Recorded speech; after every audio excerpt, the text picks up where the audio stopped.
for headstand. This pose strengthens your arms, your biceps and triceps, also strengthening your shoulders and engaging your abdominals. Coming into the pose, starting in dolphin, coming down onto all fours for tabletop. Lower down into dolphin by bringing your forearms down to the mat. Interlace all 10 fingers, tuck your toes, and lift your hips high into the air. For headstand, bringing the top of your head between your forearms, cupping the back of your head with your hands, pressing your forearms into the mat. Slowly walk your toes up towards your elbows until your hips are over your shoulders. Your toes will start to feel light. Slowly lift one leg and then the other. Engage your abdominals, press your forearms firmly into the mat. To come out, slowly lower your toes, coming down to your knees, and round up one vertebrae up at a time. Making sure not to sit up too fast to avoid becoming dizzy. Do it from the side. So coming back into tabletop. Bring your forearms down to the mat.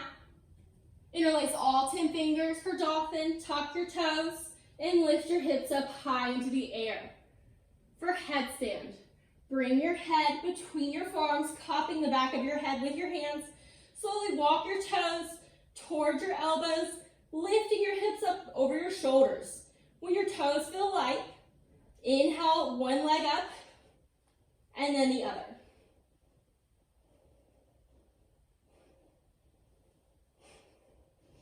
In this pose, you want to keep your body in one straight line, engaging your abdominals, tucking in your tailbone, making sure not to let your back arch. Some modifications for this pose. A modification would be to place a blanket down on the mat. If you feel too much pressure on the top of your head, it can be painful.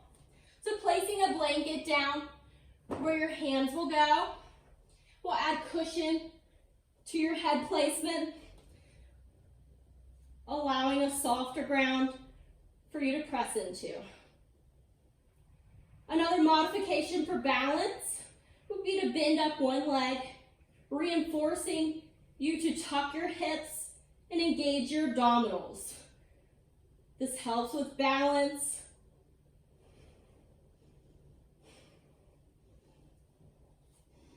If you struggle to get your hips up over your shoulders, you can place a block at your feet. Bring your head down to the mat, same position, hands interlaced behind your head, hugging your head. You can place your toes up on the block, lifting your hips slightly higher, making it a little easier to lift your hips up over your shoulders, especially if you struggle with hamstring flexibility.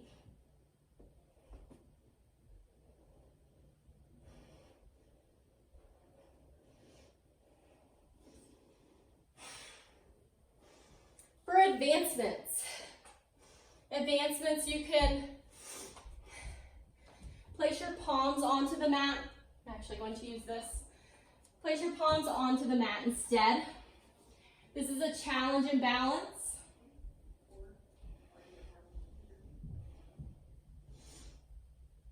It gives you a little less room to press into the mat with your forearms, using your hands to press for an additional challenge for your balance.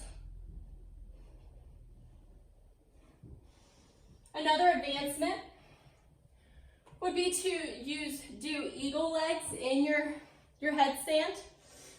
When you're in your headstand, you can slowly bend in at your right leg, wrapping your right toes around your left calf. And then you would switch by unwrapping your right leg and bringing your left leg on top of your right, wrapping your left toes around your right calf. One more modification is that you could use a wall for balance. This is great for people who are just starting with inversions.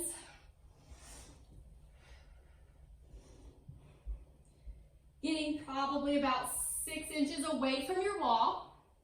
Interlace all 10 fingers, bring your head down between your hands, cupping the back of your head Walk your toes in so your hips are over your shoulders.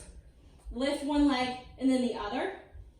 Doing this in front of a wall allows you to use the wall for stability and balance. Letting you feel how the pose would feel without the wall. Allowing you to grow your stamina and your inversions. And slowly come down.